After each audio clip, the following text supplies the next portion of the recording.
Vamos a partir esto con un poco de historia, donde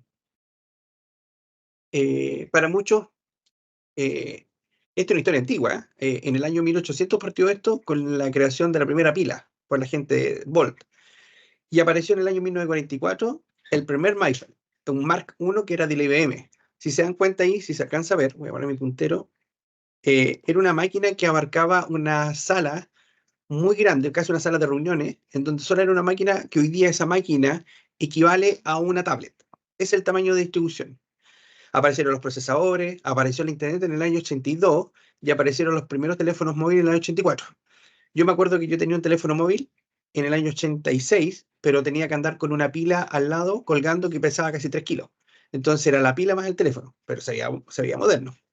Eh, Luego aparecieron los DVD y apareció la Wi-Fi en el año 2003.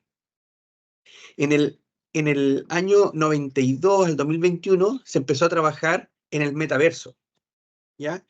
Eh, Aparecieron las computadoras, empezaron a aparecer los pendrive y llegamos ya a la cámara digital, aparecieron las impresoras 3D, las pantallas touch y llegamos a las redes sociales ya en 2006 en forma potente, ¿ya? Se dan cuenta, el avance tecnológico ha sido importante y nos ha hecho la vida más fácil y para algunos casos un poco más complicado.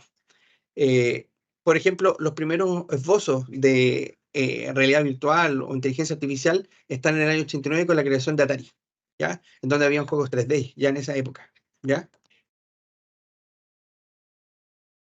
Para algunos de ustedes les es familiar esto. Este es el popurrí de programas, sistemas contables y ERP que hay en el mundo, donde la mayor concentración está en este mundo, por ejemplo, en Latinoamérica, donde tenemos Odoo, QuickBooks, SAP R3, Oracle Financial, Oracle, eh, SAP Business One, que nos permiten posicionarnos que efectivamente la tecnología ha dado paso a soluciones integrales en la contabilidad. No solamente aplicaciones locales, sino que aplicaciones de tipo de ERP que se van integrando y en cada país adaptando la realidad de un país. Muchas veces las aplicaciones locales son mal miradas porque no son un ERP, pero la verdad es que si uno lo mira bien, una aplicación local es un ERP adaptado a mi país. Y en ese país podrían tener situaciones muy particulares que un ERP como SAP Business One o SAP se demoran mucho en customizar. A modo de ejemplo, en Chile hace 10 años atrás, cuando SAP quiso implementar la parte de la administración de personal, no pudo hacerlo porque nuestra legislatura es un poco compleja y eso implicó que hiciera una alianza estratégica con una empresa que se llamaba Meta 4 y con Meta 4 crearon un módulo de recursos humanos, remuneraciones, pagos de nómina y hacían una interfase de carga masiva de datos hacia SAP. Hoy día ya está RH funcionando en SAP, por lo tanto está todo integrado. ¿Qué veremos a este señor con algunas preguntas que parten con la primera? ¿Qué es lo que es un BCP? Muchas veces hemos hablado, o sea, escuchado hablar del BCP o un plan de continuidad de negocio, que en definitiva es el conjunto de planes que permiten orientar a una institución para proteger sus activos ante un desastre o una catástrofe mayor. Y por lo mismo dar una respuesta al mercado y a sus clientes internos y externos. Eh, los planes se componen de estos seis que están ahí: administración de eventos, respuesta a emergencia, instalaciones, la recuperación de instalaciones, la recuperación de la tecnología, o también llamado DRP, que es el otro plan asociado a esto, la recuperación de personas y la recuperación de negocios. Para los que hacen auditoría externa, generalmente siempre aparece un punto de control interno diciéndole al cliente, sabes que tú no tienes plan de continuidad de negocio o no tienes DRP, que es un plan de contingencia de tecnología. Y además no lo pruebas. Entonces, como un punto estándar. Pero hay que entrar más allá, porque implica que la empresa donde yo estoy auditando no tiene la capacidad de operar en caso de una catástrofe. En México, al igual que en Chile, la cantidad de terremotos que hay son importantes. Entonces, las empresas están preparadas para operar en terremotos. Lo mismo pasa en Perú o en Centroamérica con los tornados. Por lo tanto, si nos vamos a la teoría y de la teoría nos vamos a la práctica, el BCP es nada más que eh, es la expresión de cómo enfrentar el humano una contingencia mayor. Y para eso vamos a poner un ejemplo de tres elementos que son importantes en eso. Un huracán, donde ustedes pueden ver lo fuerte que es.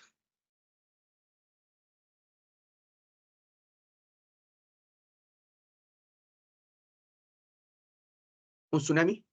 Este es un tsunami que ocurrió en el año 2010 para el terremoto en febrero en Chile. Chile, sí.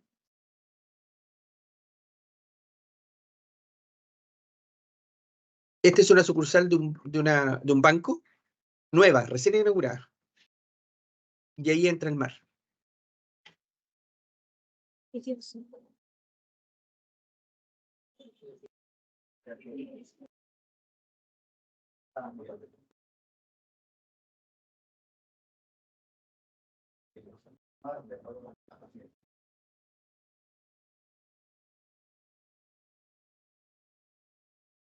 Ahí. Ese hombre no se sabe dónde llegó arrastrado por la fuerza del mar.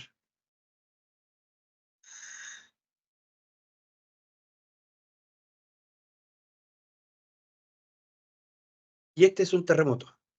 También en el mismo periodo de febrero de 2022. Este es un casino. Esas máquinas que están ahí son máquinas de tragamoneda que tienen un anclaje con pernos de casi 20 centímetros de profundidad hacia la losa. Y miren lo que pasa.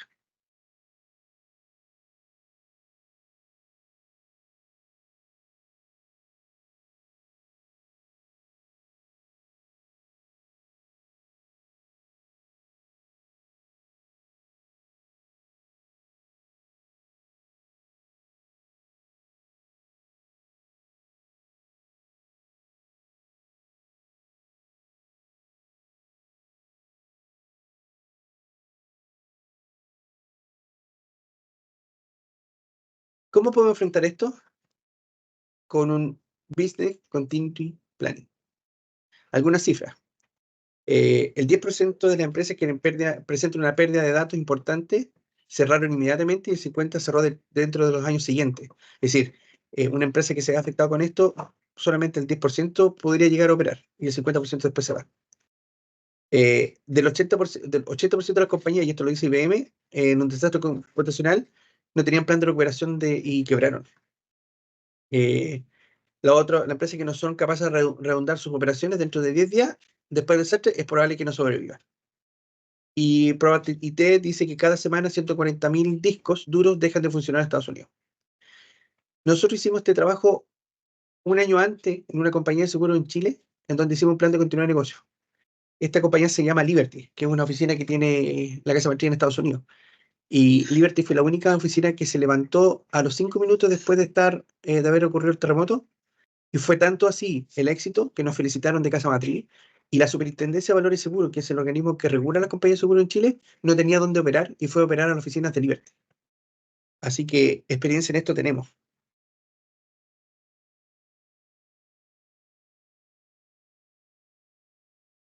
La continuidad de negocio es un mito o una realidad. La gente dice y hace esta comparación, solo tiene relación con un desastre natural. Y otro grupo de personas dice, tenemos un plan, así que estamos preparados.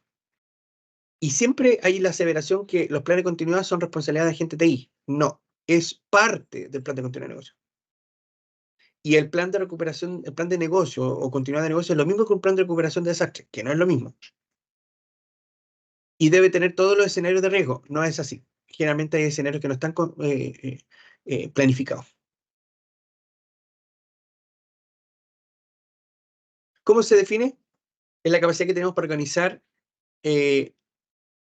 continuar entregando los productos y servicios a nivel aceptable, luego de producirse la interrupción. Imagínese una compañía de seguro que tenga un letrero y tú vas a ver, porque después inmediatamente del siniestro, por ejemplo un terremoto, tú vas a la compañía de seguro a ver el tema de la prima.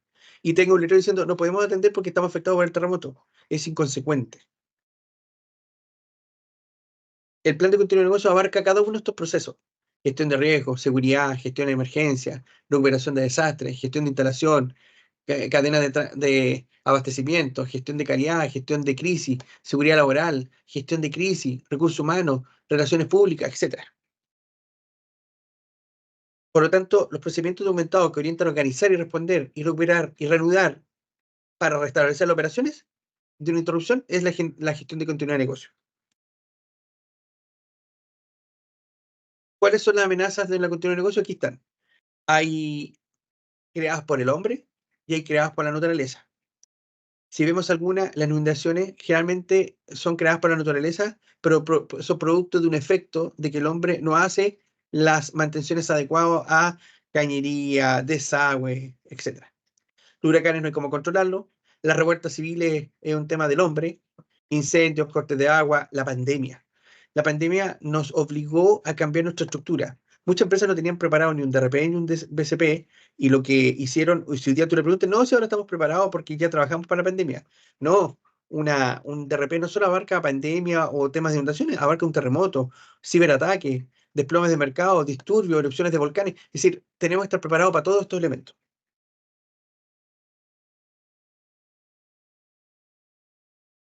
Lo importante es cuando llego a mi oficina y no me encuentro con esto. ¿Qué pasa si me encuentro con esto?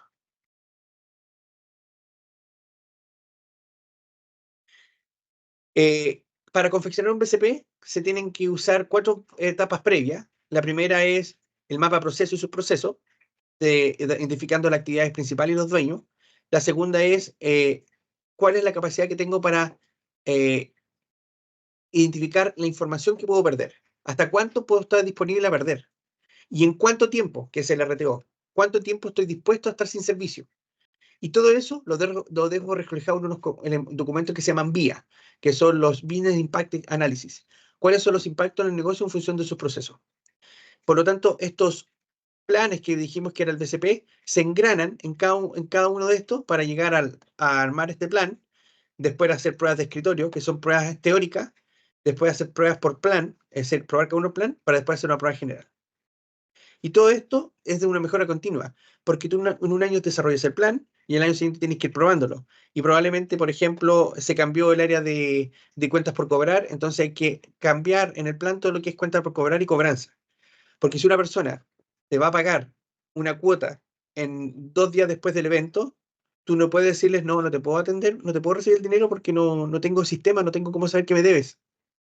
Y eso es caja. En un elemento de contingencia o continuar negocio grave de desastre, lo que más va a funcionar va a ser el efectivo y la empresa igual.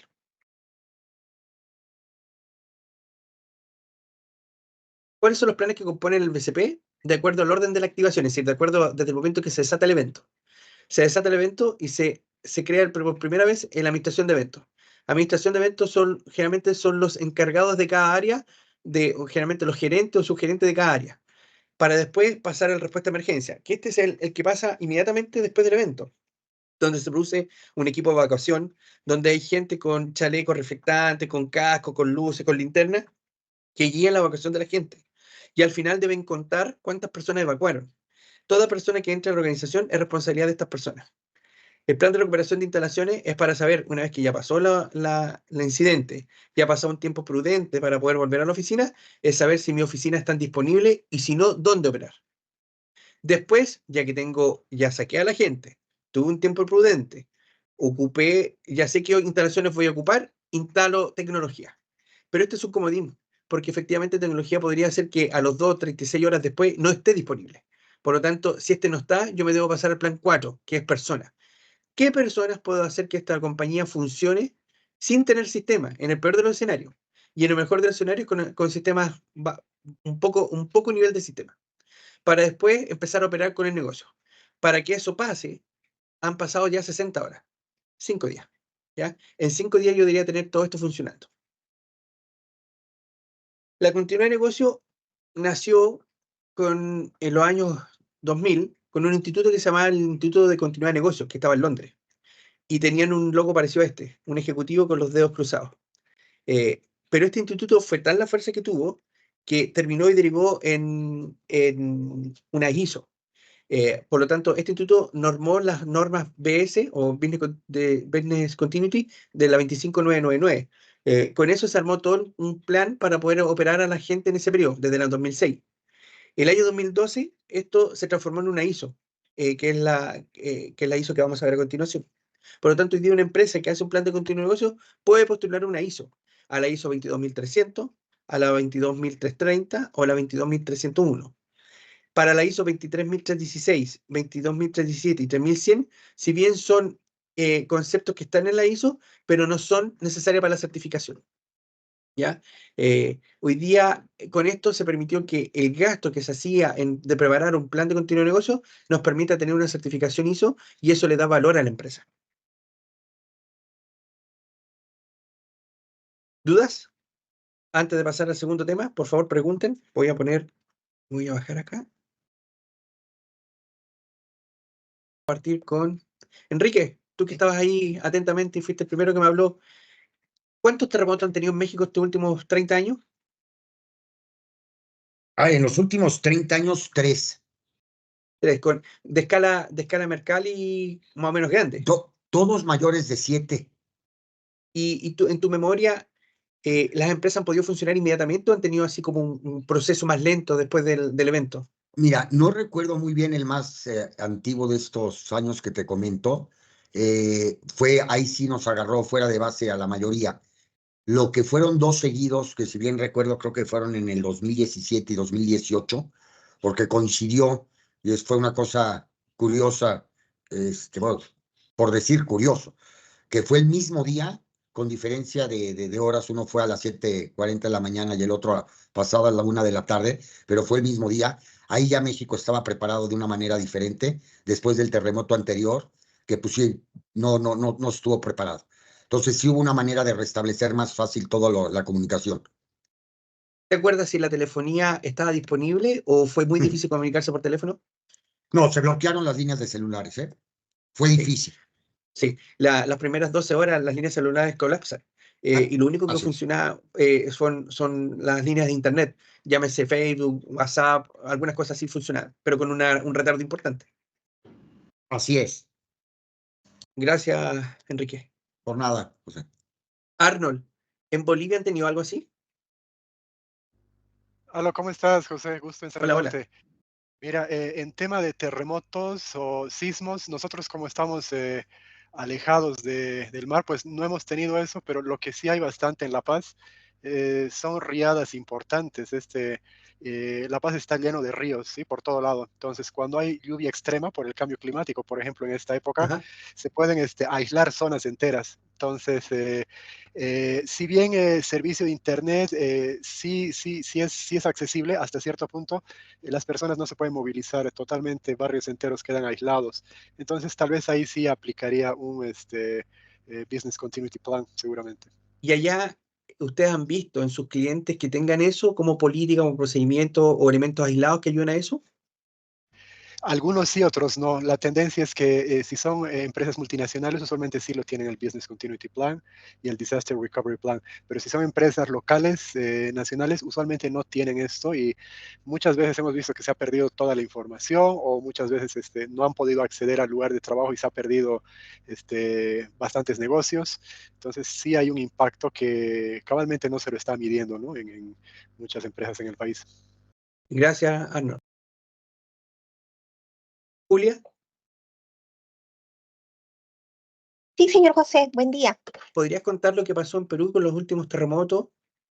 Lo que pasa es que hasta ahora no hemos tenido un terremoto así como que de una magnitud muy grave, precisamente en Lima. Hemos tenido como por el año, si no recuerdo, 2008, uno que fue muy Mm, fuerte en Pisco, sí, ahí. pero, ajá, de pronto, y todavía cuando hemos hecho viajes hacia esa ciudad, vemos que no se ha reconstruido del todo, ¿no?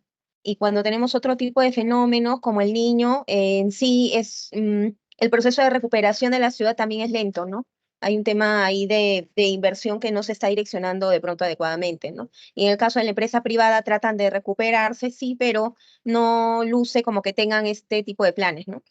Sí. Lo más común que ven uno en la gente es que existe a lo menos una especie de, en el colegio le llamamos Operación Daisy, cómo escapar cómo aislar a los niños de lugares distintos. Pero hoy día eso se ha masificado y las empresas empezaron a tomarlo. Entonces hoy día hay equipos de recuperación de personas que están sacando a la persona de desastre para que no pase nada a esa gente. Es lo máximo que se ve, pero efectivamente, tal como dice Julia, ni los organismos públicos ni los privados están preparados para esto. Y es un buen nicho para poder vender servicios porque esto está basado en riesgos operativos, y hay que identificar del mayor riesgo al menor riesgo. Entonces, basado en eso, Alfredo, ¿estás por ahí? ¿Alfredo Antunes? Hola. ¿Qué tal? Alfredo, Buenos días. buenos días. ¿Tú crees y esto es una pregunta teórica, mira, si yo tengo una multinacional y estoy en México, y el área, porque yo tengo que hacer una evaluación de riesgo de todos mis departamentos para saber cuál dejo y cuál no dejo. El área de auditoría interna, ¿en qué prioridad queda? ¿Primera o última? No, en primera. Con las ¿Por qué en transnacionales primera? es primera. Porque esto incluso viene del gobierno corporativo de la empresa. Eso en transnacionales, de hecho, lo que sucede es de que el gobierno corporativo lo tiene la head office o la matriz, y con este departamento de auditoría a través del gobierno corporativo indican a qué entidades en el mundo van a auditar o van a revisar de acuerdo con el riesgo de cada país. Entonces esto De viene acuerdo. desde la cúpula. De acuerdo. Desde un punto de vista funcional normal, pero desde un punto de vista de continuidad de negocio, cuando se produce el evento y yo tengo que echar a andar los procesos del negocio, las mejores prácticas señalan que el área de auditoría deja de operar y los auditores pasan a ser parte de la operación. Sí, Entonces correcto. empiezan a ayudar porque ellos conocen efectivamente cómo funciona el negocio desde otro punto de vista. Correcto. Entonces el área pasa a ser la última, pero sus integrantes pasan a apoyar a las áreas primarias. A las áreas primarias. Venta, justamente. Sí. Está por ahí Enrique Atala. Ahora, Enrique. ¿Cómo estás, Pepe? Gusto saludarte. Gracias, Enrique. Bien. Enrique, ¿te acuerdas qué es lo que pasó con las carreteras en Chile, especialmente con Vespucio, que es una concesionaria? ¿Qué pasó para el terremoto con los puentes? Bueno, aquí en el último que tuvimos fue el del año 2010. No recuerdo, pero creo que fue cerca del 8,8 en Fue el grados. 8,7 y en el epicentro fue 8,9. Sí. Bueno, ahí tuvimos no solamente en Vespucio, sino que toda la conexión hacia la zona costera de Chile y hacia la zona sur, la mayoría de los puentes importantes quedaron cortados. No había conectividad, sobre todo para el área de transporte. Exactamente. Entonces ahí el Estado, con su plan de continuidad, lo que hizo fue buscar al ejército y armar puentes mecanos para poder reestructurar porque Chile, como es un país muy largo, tú cortas una parte y te quedas sin abastecimiento depende del corte que sea. Sí, y no solamente apoyó el ejército con los puentes, sino que además con los famosos hospitales móviles que cuenta el ejército. Justamente, si se dan cuenta, este evento no afecta a los privados, afecta al Estado. Y si el Estado no tiene preparado un plan de continuidad de negocio, imagínense qué es lo que pasa con la gente que tiene menos recursos. ¿Cómo accede a eso? Por eso este servicio es un servicio que ayuda a masificar la realidad del riesgo. ¿Cómo materializar ese riesgo en caso de una catástrofe? Hola, buenos Hola, días. buenos Hola, días. José, ¿qué tal? Quería hacerte una consulta. ¿Es lo mismo un plan de continuidad que lo mismo de un plan de contingencia? ¿Es similar? No, mira, el plan de continuidad es un plan integral que abarca administración, finanzas, comercial, departamentos de cobranza, etcétera, toda la organización. El plan de contingencia es el más llamado DRP, que es del DTI. El plan de contingencia es solamente para tecnología. ¿Qué servidores levanto? ¿Cuál servidores levanto? ¿Qué aplicaciones levanto? ¿Cuál primero? ¿Cuál segundo? ¿Qué personas trabajan? Eso es el contingencia. Entonces, por eso cuando uno hace una carta de control interno a su cliente, hay que separar bien el concepto de un plan de continuidad de negocio con un DRP, que es un plan de contingencia informático. Buena pregunta, muy buena. Muchas gracias. De nada. Vamos a pasar al segundo tema. Migración de datos y selección de software. Muchos de eso, de lo que vamos a ver acá, les pasa todos los días en todas las organizaciones. Me quedo horas extras porque me debo asegurar que los datos funcionen bien. El soporte de RP no sirve. Los manuales están desactualizados. Migrar es una copia de un lugar a otro. Sencillo. La contabilidad tiene algo distinto a mi RP. El RP no conversa con mi operación. No hay nadie que conozca completo este RP. No tengo personal de TI experto en el negocio. Por lo tanto, si se dan cuenta, estos son dolores de cabeza de todos los días. Pero si a ese dolor de cabeza de todos los días le agregas que quieres migrar la data y en esa migración de datos aprovechas de cambiar de sistema, se produce un problema importante. ¿Cuáles son los problemas frecuentes en una migración de datos? Son estos. Descubrir que el código fuente que yo tenía de la aplicación no está disponible. Tengo solo el ejecutable. Y el fabricante de dicha aplicación ya no se encuentra en el mercado. Hemos tenido situaciones donde el código fuente, que es el programa que desata la funcionalidad de un sistema, solamente está el ejecutable, está el compilado, que es el resultado de eso, pero no está el fuente y al no estar, no tenemos cómo hacer modificaciones. Por lo tanto, cuando no pasa eso, el riesgo de modificación de las datas o de las tablas, la inserción o deleteo de los datos es increciente. Encontrar tipos o formatos de datos de origen que no tienen correspondencia en el destino. Por ejemplo, números, fechas sobre registros. Problemas de codificación que afectan o determinan el conjunto de datos. Por ejemplo, se definió 10 ciudades y hoy día son 12. Y solamente puedo agregar 10. Cuestiones relativas a la aparición de redundancia y aplicaciones cuando el tiempo se lleva a cabo la migración de datos. En definitiva, estás duplicando la información. Por la venta sacas un dato, en la contabilidad tienes otro. La aplicación de venta no conversa con la contabilidad o tiene un proceso de migración o de interfaces que pasa a la contabilidad y en el proceso contable se hacen ajustes contables. Diferentes tipos de usuarios que emplean el sistema o aplican antiguo al nuevo y van mezclando el sistema viejo con el sistema nuevo y van metiéndoles datos erróneos. Manuales técnicos inexistentes, asesoría y contraasesorías técnicas porque esta cosa no funciona. ¿Y cuál es el RP que debo elegir? El que todos conocen, SAP One, SAP R3, SAP HANA, PeopleSoft, JD Edwards, Oracle Financial, y así sucesivamente. Odoo, ClickView, hay una serie de aplicaciones. La pregunta es, ¿cuál es la adecuada para mí? ¿Cuáles son los beneficios de elegir un RP o una app? Una app es una aplicación. Para poder hacer eso, lo primero, hay que determinar el hardware y software que yo tengo y hay que saber que hay costos de instalación, que generalmente son ocultos. Un vendedor de un RP te dice que la cosa funciona súper bien, que esto va a funcionar impecable, que una vez estando estabilizado no vas a tener problemas. Pero para poder hacer eso dice, pero tienes que tener la última versión de Microsoft en SQL, tienes que tener una base de datos Oracle, tienes que tener un servidor para una, para otra y para otra cosa. Entonces de un servidor pasas a 3, tienes que tener servidor en la nube, tienes que tener una base de datos cautiva como HANA, etc. Entonces, para poder saber qué ERP es bueno para mí, para mi empresa, hay que hacer un levantamiento general de TI, determinando los aspectos básicos del sistema operativo, base de datos, máquina, telecomunicaciones, seguridad, soporte, cambios de programas, dueños operacionales, formas de operar. Luego de eso, se debe evaluar las funcionalidades de la interfase actuales y operativas del negocio. Y ahí te puedes dar cuenta que mi aplicación quizás no es tan mala y lo que hay que hacer es adaptarla. Además, se hacen evaluaciones funcionales del aplicativo o presentación de temas aplicativos. Entonces, voy a bajar acá, me voy a ir acá y voy a preguntar. Jesús. Hola. Jesús, Saludos. hola. ¿Has tenido en tu experiencia algún cliente que haya cambiado o haya tenido que elegir el cambio de un sistema que tenía y cambiarse a otro? Fíjate, al momento no lo hemos tenido acá. ¿Ya? Y si si un cliente te dice, ¿sabes qué? Tengo una operación normal, opero relativamente general, pero mi aplicación me quedó chica. ¿Qué aplicación le recomendarías? Bueno, obviamente le recomendaría la aplicación que se ajuste, ¿no?, a sus necesidades, ¿no? Dependiendo las circunstancias en particular, pues lo mejor que le convenga, ¿no?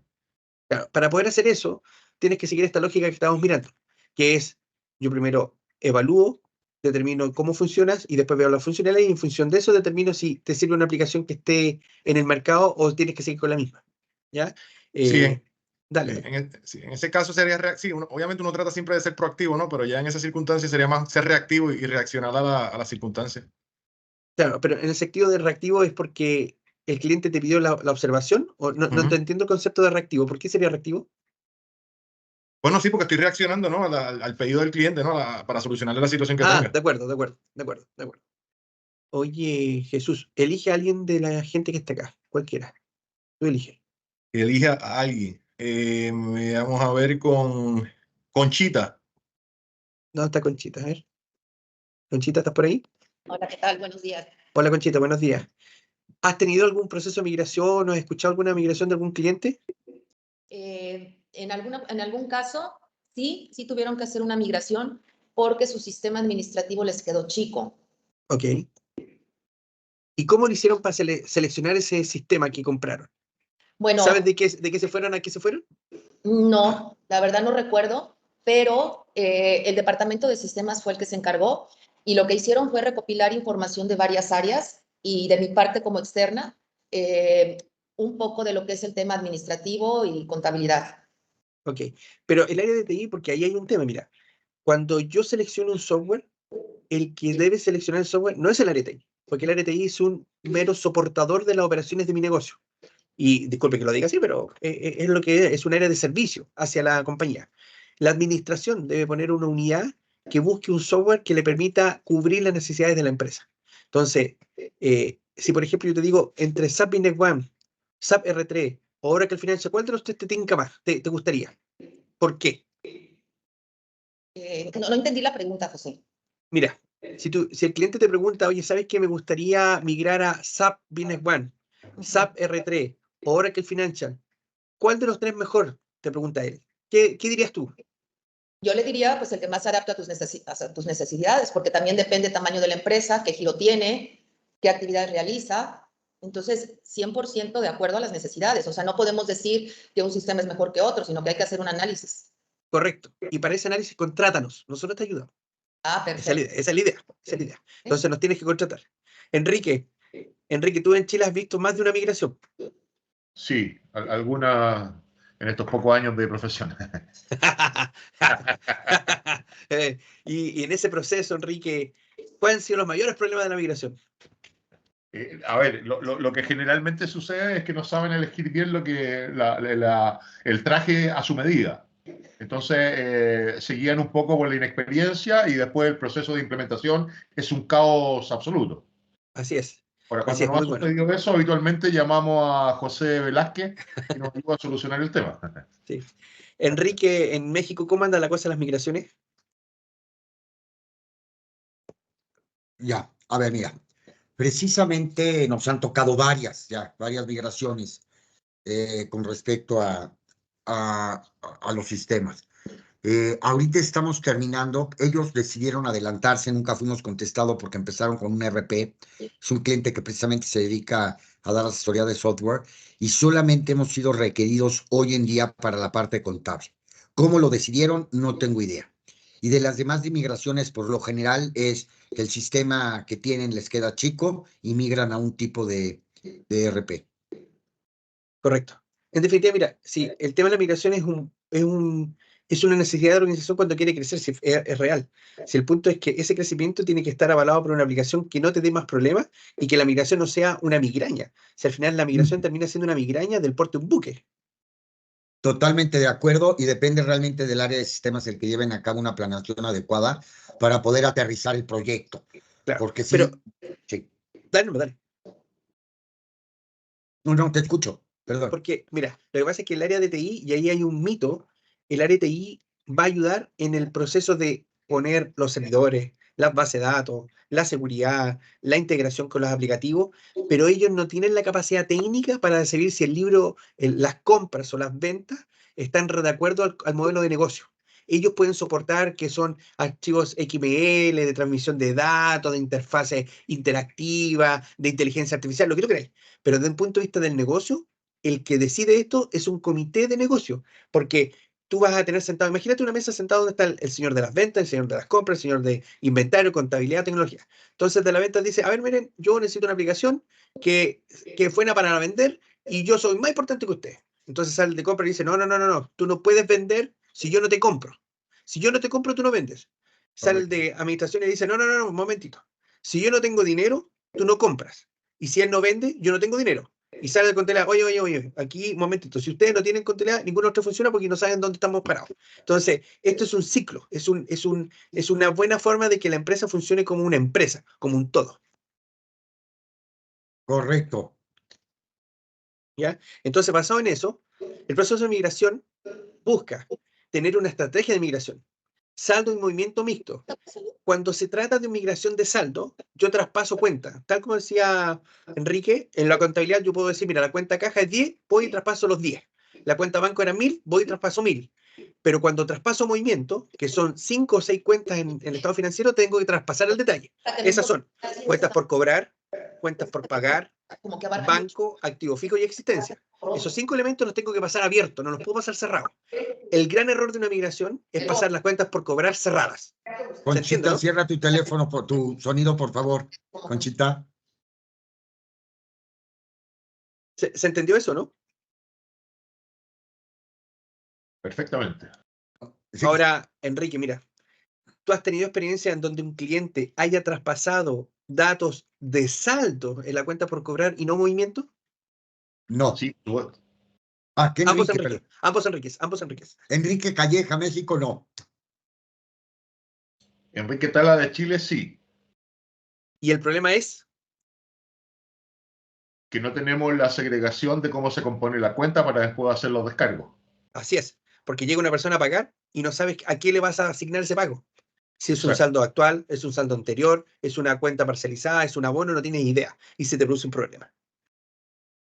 Al final del Entonces, día para, tenemos un monto total que no ha sido descargado individualmente a cada uno de los pagos o abonos a las cuentas. claro, y el contador la única forma que tiene de registrar eso es registrarlo como un rezago. Platas que entraron, pero no sabes de quiénes son. Así todo se tiene que tener un esquema de administración y control de migración, donde debe haber un líder de proyecto y una especie de casa club, ¿cómo se llaman estas casas? Así como el Gran Hermano, en donde yo tengo a este equipo de personas de ventas, compras, funcionando en pos de que esta aplicación funcione, con casos de uso, con casos extremos, con situaciones particulares, para que esta cosa funcione. Eh, todos tienen IFRS, todos tienen NIC, pero depende de las cosas más del país donde va cambiando la diferencia. Por ejemplo, el tema del impuesto. Los tipos de impuestos. Hay impuestos territoriales, hay impuestos por comuna, por ciudad, por país. Entonces, todo eso tiene que ir quedando bien armado en esta migración. Y cada vez que yo voy armando esto y voy haciendo un barrido cuenta por cuenta, se tiene que hacer un plan de issue, identificando cuál es el problema, cómo lo voy a solucionar y quién va a ser la unidad que lo va a administrar y lo va a llevar en práctica para que ese líder vaya diciendo, ok, nos queda que Enrique Calleja, que es el agente de contabilidad, nos entregue un archivo con el detalle del plan de cuenta para poder migrar. Porque el plan de cuenta es la madre de la migración. Si el plan de cuenta antiguo tenía padre, hijo y subhijo, y el nuevo plan de cuenta tiene padre, hijo, subhijo, subhijo y subhijo, la distribución de las cuentas se tiene que abrir de tal forma que yo tengo que tener una tabla de homologación que me diga el plan de cuenta 1, la cuenta 1 es igual a la cuenta 2 y 3 del plan nuevo. Si eso no lo tengo, se produce un tremendo problema, como decía Enrique, porque al final no sé qué pasé o cómo lo pasé. Además, se tienen que hacer pruebas de liberación y carga inicial y vuelta atrás. Si yo no tengo el proceso vuelta atrás, y me ha pasado muchas veces, el cliente migra y cuando migra se da cuenta que no le resultó nada y tiene que volver atrás, pero no hizo el respaldo y no pudo hacerlo. ¿Ya?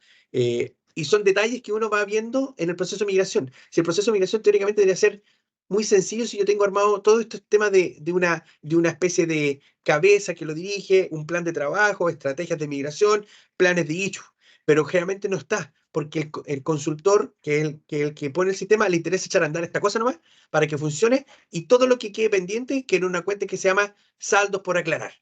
Proceso de saldo por aquí, una cuenta que queda al final del balance y que esa se va matando contra alguna cosa después. Pero así solucionan el tema. Y después viene la salida en vivo. Y debe haber un acompañamiento posterior del implementador con ustedes. Y hay implementadores e implementadores. Te encuentras con un implementador que es muy bueno y otro que son muy malos. Y terminas contratando asesores, que en este caso somos nosotros, para ayudar a la implementación que hizo alguien que era experto. Y eso es un proceso de migración. Así funciona. Entonces, si ustedes lo miran desde un punto de vista esquemático, tenemos los sistemas actuales, un sistema local, y que debo tener archivos de conversión o repositorios de datos para pasarlo al archivo futuro. Y él los carga. Entonces aquí, por ejemplo, tenemos archivos que pueden hacer archivos TXT o Excel y que los conformo, los sumo y me tienen que cuadrar con los saldos que tengo una fecha específica y eso los paso al sistema nuevo. Por ejemplo, SAP. Y la fecha de migración depende también del tipo de negocio. Entonces podríamos pasar datos entre medio del año, a principio de año, al final de año. No es recomendable nunca hacer al cierre de año porque al cierre de año estás cerrando las operaciones y más encima están migrando. Entonces el estrés que le hace a la gente es mucho.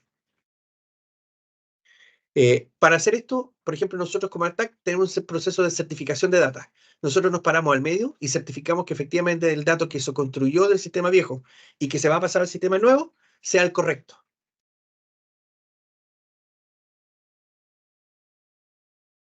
Ahora, cuando llega la data y se compone la conversión de datos, se debe tener una fase preliminar para determinar de dónde saco la información, verificar la integridad de esa información, la consistencia de la información. No olvidar que una cuenta contable tiene que tener un sustento. Entonces, muchos de estos movimientos deben estar consistentes y relacionales con eso. toda información que genera en el repositorio de datos debe ser consistente con un estado financiero. Bueno o malo, pero tiene que estar cuadrado contra algo. Y ahí se empiezan a detectar anomalías. Y con eso se hacen una serie de validaciones para poder saber cómo está funcionando esto. Un proceso de migración, que es la etapa entre el sistema actual y la conversión de datos, deberá durar entre 2 a 5 meses como máximo. Y no me he encontrado un cliente en distintos países que dura una migración, puede durar un año y medio. Y cuando yo tengo el dato validado de que voy a subir al sistema futuro, tengo que tener a la vista información para revisar la información y revisar que esté bien llegando a nivel de registro, de datos, interrelación al sistema nuevo. Chequea que la información recepcionada en las tablas nuevas, que las tablas de datos del sistema nuevo, tenga la estructura integral relacional específica, porque es una base de datos. Me explico. Si, por ejemplo, en el sistema antiguo yo tenía la dirección Avenida Providencia 2133, Providencia, Chile, eso era en un solo campo que se llamaba dirección. Hoy día en la nueva base de datos eso va a quedar en 4 campos. Un campo que va a decir Avenida Providencia, que es la calle. Número 2133, que es el número. Comuna, que es Providencia. Ciudad, que es Santiago. País, que es Chile. Si se dan cuenta, esa información que está en un solo dato, ahora pasó a 5 campos. Y esa es la entidad, relación que se tiene que revisar. Y hay que crear validadores para asegurarnos que esta cosa funcione y funcione bien. Hay que hacer procesos masivos de datos para asegurarnos que la data, tanto que se cargó como que se recibió, esté correcta y en forma adecuada. Y el tiempo esto de 2 a 3 meses no debe ser más. Es decir, en el peor de los casos, si sumamos la anterior, que eran, vamos a ir para atrás, 5 meses, y le agregamos esta otra, que son 3 meses, en 8 meses deberíamos tener migrada la información. Pero hemos visto que en distintos países hay un mes, un año y medio, se corta el servicio, se arma entre medio, se vuelve para atrás y no termina este proceso. Porque partió de la concepción equivocada. Fue hecho a medida que la gente tenía tiempo. Y esto hay que hacerlo con un equipo especializado y apartado de las actividades. A lo menos mediodía. Preguntas. Alfredo Antún, ¿estás por ahí? Sí, aquí ando. Alfredo, ¿qué opináis sobre la migración? ¿Son muchas las que hacen, las que han visto ustedes? No, a mí me ha tocado 2 en mi vida profesional.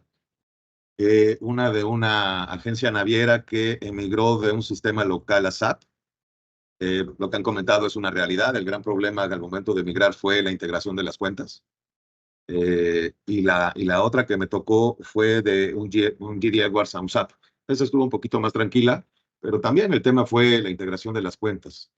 Y luego el otro problema es que al momento de que entras en un ERP, involucras a muchas áreas dentro de la información que antiguamente a lo mejor no se hacía. Entonces, el explicarles a distintas áreas, comercial o cuentas por cobrar, que apliquen en el sistema, a veces es un poco problemático. Sí, de acuerdo. Arnold, ¿has tenido proceso de migración allá en Bolivia? ¿Qué tal, José? Sí, algunos. Y evidentemente, por ejemplo, alguna última experiencia en una auditoría que tuvimos es con una nacional que migró de un sistema local que tenían al SAP. Y evidentemente ahí el problema principal es la identificación de saldos iniciales. Los saldos iniciales no estaban correctos porque los tenían adecuados en el sistema anterior. Por otro lado, las cuentas tampoco estaban fácilmente identificables porque era un cúmulo de saldo nada más, pero no había detalles, no solamente en cuentas por cobrar, sino en otras cuentas por pagar, mismo activos fijos. Entonces, en ese punto es muy difícil poder auditar algo que no muestra integridad en la información. ¿Qué se tuvo que hacer? Es retroceder a la base de datos antigua que se tenía, pero entonces, ¿qué sentido tiene la migración? Y ahí uno se pregunta realmente si la migración a SAP es lo que necesitaban o realmente es algo muy grande para ellos, ¿no? Exactamente. Además, SAP tiene tantos módulos desde SD, MM, CO y una serie de aplicativos más, y que la empresa anterior tenía un sistema chiquitito y tenía todo en un cuentas por cobrar, por ejemplo, ahora tiene que abrirlo y esa abertura empieza a doler la cabeza. Sí, la verdad es que una migración mal hecha termina siendo un dolor de cabeza para 2 o 3 años, donde las cuentas contables aparece esta famosa cuenta por aclarar, diferencias por aclarar, que tú no sabes cómo la vas a aclarar porque saltó la diferencia. Y el consultor lo único que hace es tirar eso ahí para que salga el estado financiero cuadrado. Exacto, y sabes, otro problema más que identificamos es la capacitación, justamente. Había mucha falta de capacitación, entonces creo que no aprovechaban al 100% lo que habían comprado. Y tú has dado en el clavo, mira, y los consultores, en este caso los implementadores, lo único que hacen una especie de programa en donde le enseñan a la gente y le hacen firmar un papel diciendo, ya, tú estás capacitado.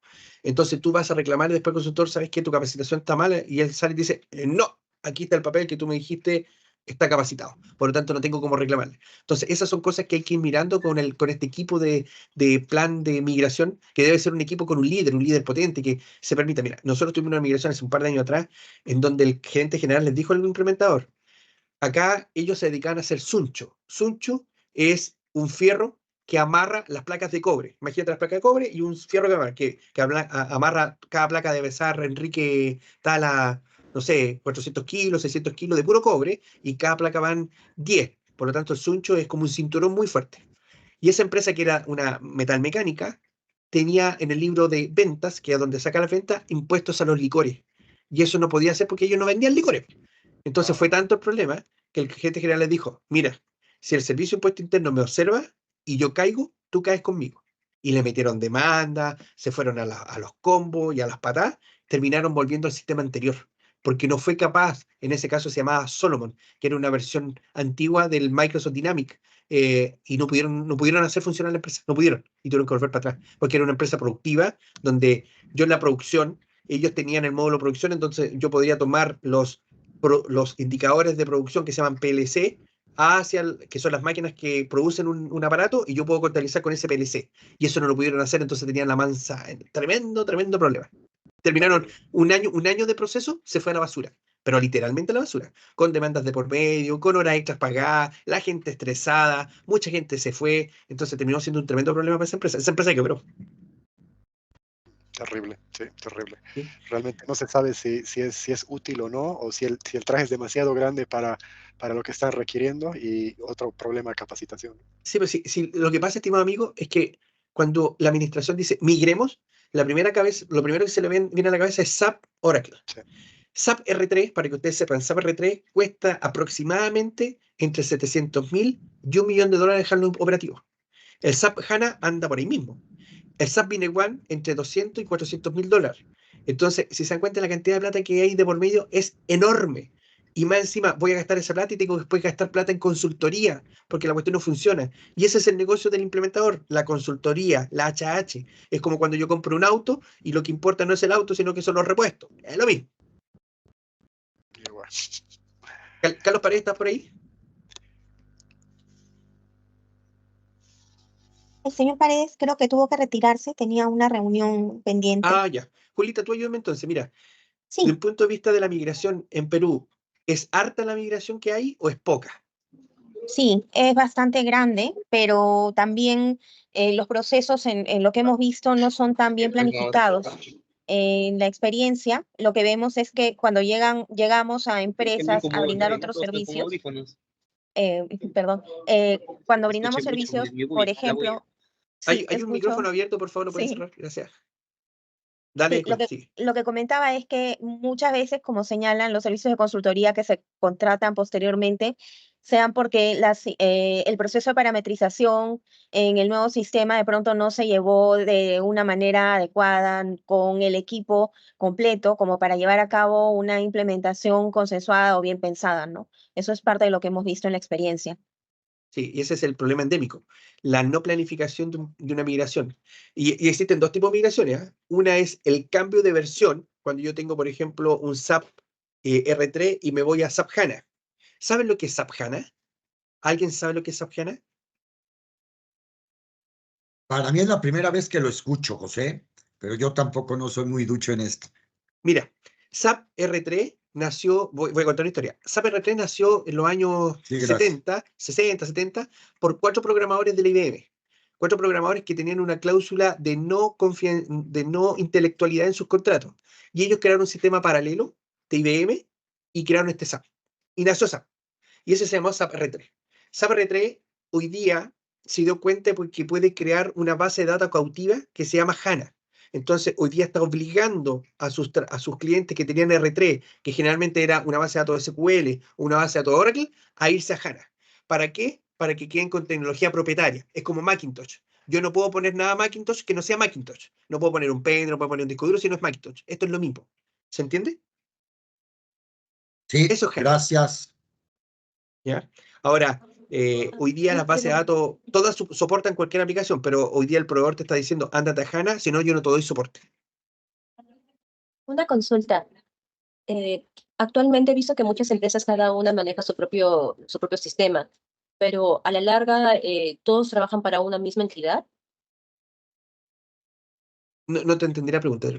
Reformúlamela, por Hay favor. muchas empresas que cada una intentan crear su propio sistema de manejo, De pero acuerdo, al ya. final todas en conjunto van a una misma o eso depende de la empresa.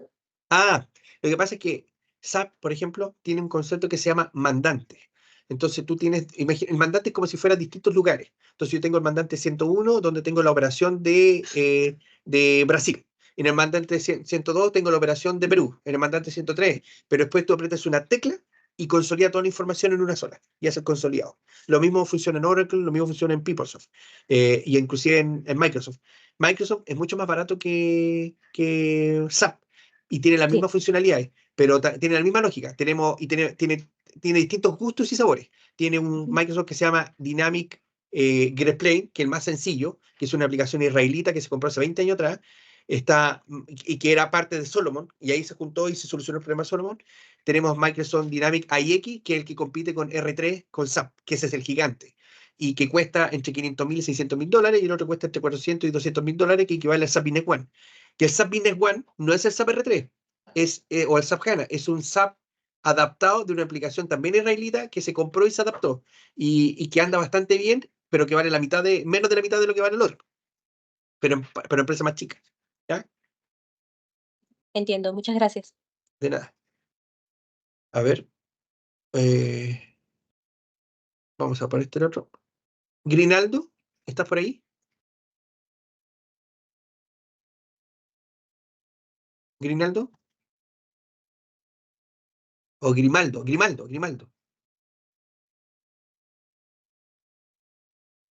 No está. ¿Fanny?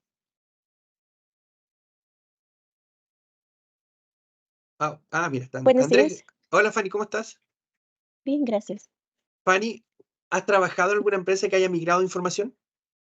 Sí, realmente sí. Tuve la experiencia en una industria de plásticos que migraron de Venture a SAP. ¿Ya? ¿Y cómo estuvo eso?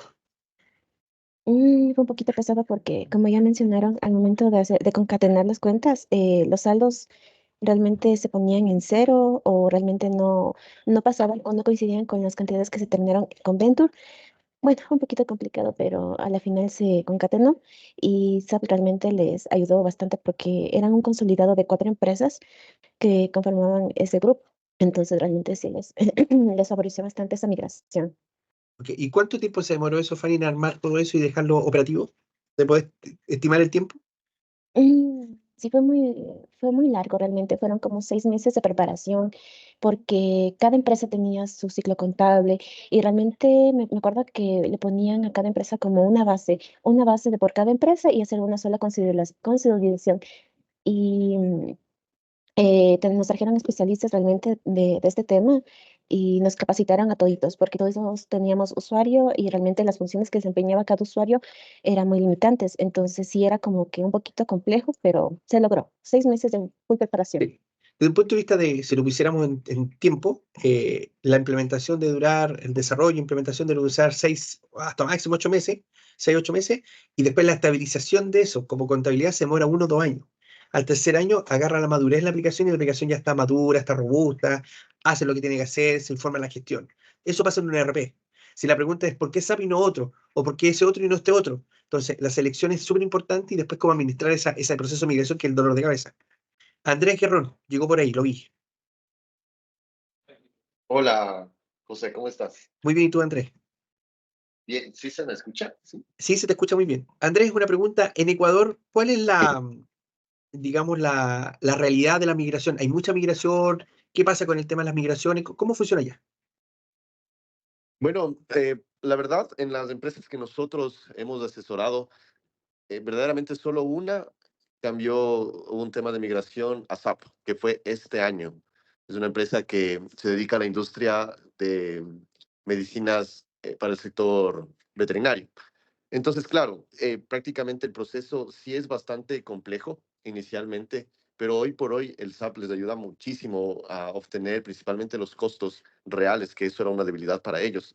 Entonces, de ahí, en otros casos de migración no los hemos manejado este año. Ha sido básicamente con esta empresa. Ok, Pero es ok. importante considerar que todos los clientes ya deberían empezar a migrar a sistemas que verdaderamente les aporten, ¿no? Entonces ahí es donde Hay tenemos mucho sistema que local aplicar. en Ecuador? ¿Se usa mucho sistema local? Mucho sistema local, mucho sistema Ya, local. ok. Hay sistemas que, incluso te cuento, hay clientes que tienen sistemas muy antiguos. La otra vez vi un cliente, bueno, no era nuestro, un cliente que manejaba todavía en DOS. O sea, Wow, no wow. podías manejar el mouse. Sí, sí, a puro Entonces, teclado, puro pero tecleo. el contador era un as para eso, o sea, podía hacerlo sin problema. Pero imagínate, o sea, no, se quedaron ahí. Entonces, creo que hay que ir hacia ese lado, aplicar a estas empresas que todavía no han podido pasar a nuevos sistemas, ¿no? Que les permitan mejorar. Sí. Me acordaste de un caso, Enrique Tala se puede acordar porque lo vimos creo que en Arsanyan eso.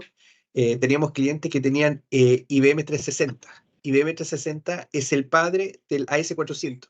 Y hasta los años Ya. 2000, 2010 todavía tenían operaciones en IBM 360. Es más, esa máquina estaba tan obsoleta que no habían repuestos. Entonces ellos tenían que ir a deshuesadero de máquina a buscar repuestos de discos duros, de memoria RAM, porque la máquina ya no existía, era imposible, era un mainframe, esas máquinas muy viejas. Así es. Perfecto. Voy a pasar, ¿alguna otra pregunta? Si no, va a pasar al último tema.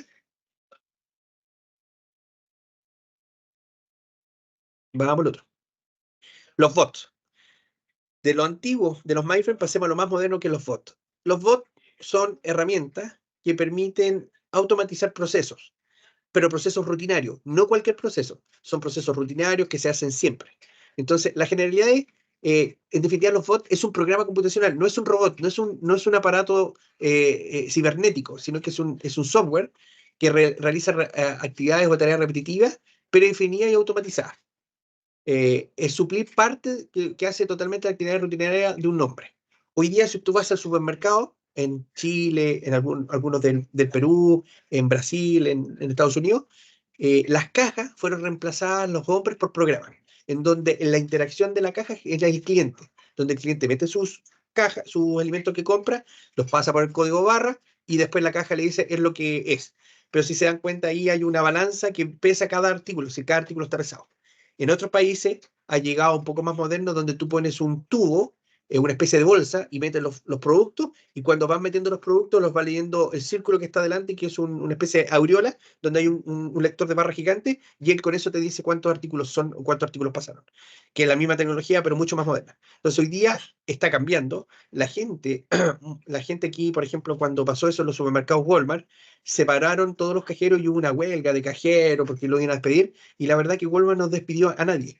Los cajeros fueron reconvertidos para trabajar en el Cardex, en la administración de los inventarios, en la reposición de la caja de los supermercados y en la administración de la gestión de la caja. Entonces, cuando yo una actividad rutinaria la saco de mi proceso rutinario, genero más tiempo de análisis. Ese es el objetivo de este tema. ¿Ya? No busque reemplazar al humano, sino que busque reemplazar la actividad rutinaria. El origen de esto nació, y ahí el jinete está, por ELISA. ELISA fue el primer bot en los años 50. Imagínense, un matemático británico que se llamaba Alan Turing creó esta máquina, donde tú le preguntabas que ella te contestaba. En el año 66 fue creado por el alemán Wilson en el MIT de Estados Unidos, el programa ELISA. Ahí está. ¿Lo ven? Acá está. Es como un chat. Déjame poner acá el puntero láser. Ahí, acá. Los tres pilares básicos que tiene un bot está basado en inteligencia artificial. Efectivamente, un bot está dentro de los RPA, que es la inteligencia artificial. Tenemos los Machine Learning, que es una disciplina dentro del campo de la inteligencia artificial que desarrolla los sistemas que aprenden en forma automática a partir de algoritmos que procesan gran cantidad de datos. Esto es algo real. Se usa mucho en temas de comerciales y de venta, en administración y administración de base de datos. ¿Ya? Es parte de la inteligencia artificial. Y la computación cognitiva permite desarrollar procesos cognitivos similares a las personas. Es decir, aquí ya hay desarrollo de maquinaria que reemplazan al hombre. El uso más frecuente de esto es rastrear en la web, búsqueda de nuevos contenidos. Si ustedes se dan cuenta, ustedes de repente están hablando de alguna cosa y van al Google, y el Google le aparece como buscador lo que ustedes están hablando. Eso es parte de la inteligencia artificial que traen estas máquinas. Búsqueda de correos masivos, chatear con usuarios. Alguien ha chateado con las grandes empresas, dónde está mi factura, dónde está mi producto, por qué no ha llegado, y el bot te va contestando.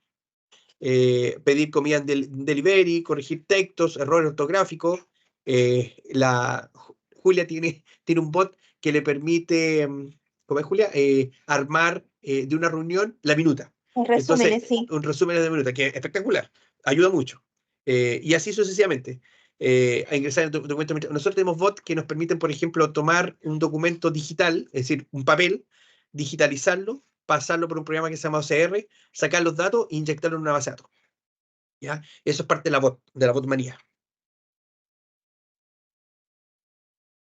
¿Cómo se estudia el proceso de un bot? Un ejemplo práctico: existen 3 tipos de procesos: un proceso manual estándar, un proceso automatizado y un proceso robotizado.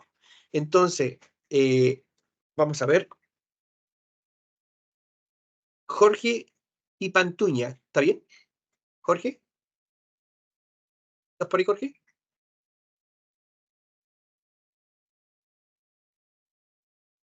Diego Antonio Vázquez. Sí, buenos días. Hola, Diego. Mira, te voy a mostrar esta imagen. La estás viendo, ¿cierto? De acuerdo a esa imagen que está ahí, ¿cuál sería la diferencia? Mira la imagen. ¿Dónde está la diferencia? Ok. Ok, el proceso robotizado es más sencillo. Mira, la diferencia está en estas cositas que están en rojo. ¿Por qué? Porque en el proceso automatizado yo ya no necesito un nombre, necesito un correo electrónico. Ya no necesito un computador, sino que necesito un servicio de HTTPS, credenciales, preguntas y respuestas, y usuario final para sacar un correo, que es el mismo correo que está acá. ¿Ya? Y robotizado, eso me lo hace un robot. Todo eso que yo hacía acá manual, si se dan cuenta, ahora lo hace un robot. Esa es la diferencia. ¿Ya? En definitiva, el robot lo que hace es tomar la operación manual estándar y me la transforma a una operación hecha por una máquina, por un software, para obtener un resultado común, que es esto. Esta actividad se demora 15 minutos, esta otra actividad se demora 1 minuto y medio. ¿Se entiende? Sí, perfecto. Gracias. La fase de implementación de un RPA o de un robot está compuesta de 4. La primera es el levantamiento. Cuando uno habla de robot, y por favor quiero que lo tenga súper presente, el robot no es una panacea. El robot no siempre es programable, porque hay ciertas cosas que no se pueden hacer. Por ejemplo, acá en Chile tengo una aplicación que se llama Defontana, y Defontana tiene una carátula que tú la ves por internet y se ve súper bien, pero detrás de esa carátula tiene una serie de códigos que son variables. Entonces el robot, cuando quiere tomar esa carátula, no puede usarla porque no sabe cuál variable es, porque son muchas variables que interactúan. Y eso es una forma de programar para que no se haga robótica, para evitar la robótica, ¿ya? Entonces yo tengo que levantar mis procesos, mirar las pantallas, observar si se puede o no se puede hacer y determinar cuál es la real expectativa de hacerlo. La robótica, la robotización de procesos, generalmente cumple un 70 o un 80% de la expectativa. Y hay un 30, un 20% que no se va a cumplir con la robotización y hay que hacerlo a mano. Digitalizar los cheques. Cuando yo digitalizo un cheque, saco la información de ese cheque, del monto, de la persona, dependiendo de la letra, del grado de agilidad de la letra, de los números, hay un 70-80% de efectividad y alguien tiene que repasar eso manualmente para asegurarse que entró bien la información a la base de datos. El segundo proceso es el desarrollo y testeo. Una vez que ya levanté el proceso, sé cómo funciona, empiezo a desarrollar y a hacer pruebas sobre ese testeo para ver cómo funciona. La tercera etapa es implementación del piloto. Yo hago un piloto, tomo actividades, genero procesos y busco lo que se hace manual con lo que se hace el bot y ver si efectivamente llegan al mismo resultado. Y luego viene la última, que es la puesta en marcha, que ya es la operación en sí. Esto podría durar un mes, como podría durar 2 meses, podría durar 3 meses. Si dura más de 6 meses es porque el proceso es muy complejo o tiene muchas variables. Los tipos de bots, aquí es importante, tenemos bots buenos y tenemos bots malos. Los buenos son los que realizan tareas repetitivas y que facilitan el uso de los seres humanos. Y hay varios ejemplos: rastrear web, bots de envío de mail, bots monitorizados para páginas web, para redes sociales, chatbot, voicebot, sistema virtual, etc. Pero también hay malos, que su objetivo es obtener información de manera ilegal.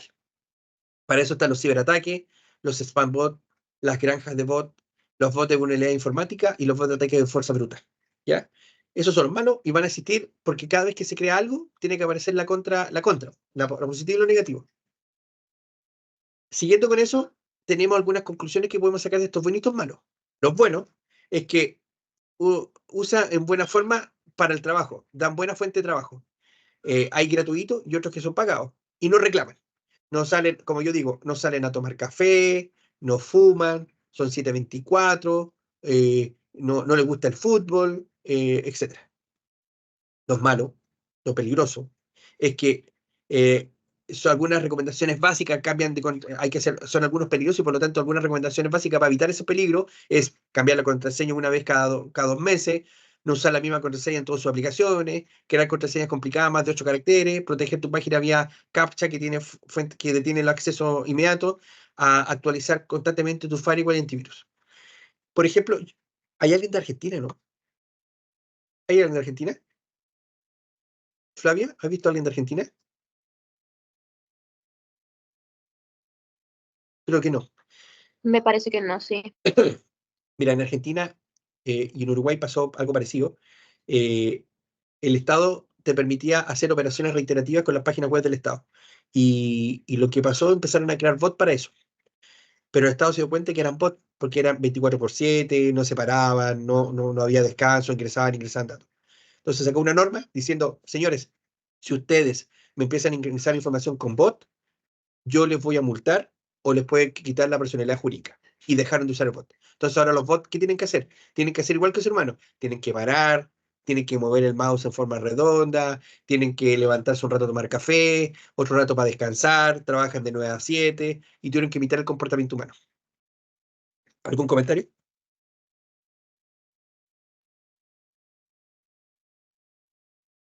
¿Cuáles son los tipos de bots que hay? Por ejemplo, en el área comercial y venta, tenemos de monitoreo de precios, administración de ofertas, monitoreo y gestión de redes sociales, registro de clientes, acciones de fidelización de clientes. En el lado de atención al cliente, proceso call center, actualización de datos de cliente, integración de mail y llamadas de ficha cliente, gestión de cita y programación de comunicaciones. Por el lado de compliance ilegal, evaluación de riesgo, detección de fraude, administración de política, verificación de credencial y procesos de due diligence. Para empresa, tenemos finanzas y administración, alto y mantenimiento de proveedores, proceso de facturación, gestión de compra, descarga de datos, organismos públicos y privados. Conciliación bancaria, por ejemplo. En TI tenemos monitoreo de servidores y aplicativos, FTP de subida y bajada, backup y sintoteca, proceso batch, controles de archivo. Y en recursos humanos tenemos onboarding, actualizaciones de datos, proceso de formación y entrenamiento, nómina y gestión de impuestos. Estos son los bots más usados en el mercado hoy día. Preguntas. Buenos días. Buenos días, Romario. ¿Has trabajado, has interactuado alguna vez con un bot? Sí, en la parte de hacer consultas generales, respondía al bot en base a las preguntas que se realizaban. Por ejemplo, en lo que es en la parte de WhatsApp, también han implementado bots que te solicitan para algunos servicios la parte del DNI o el nombre completo, y en base a ello te hace una búsqueda personalizada o atención personalizada con bot. Perfecto, perfecto. ¿Alguna herramienta en especial? Dependiendo en sí, porque en páginas también, por ejemplo, a la hora de realizar unas compras de productos por internet, el bot te atiende automáticamente en base a tu orden de compra, todo ello.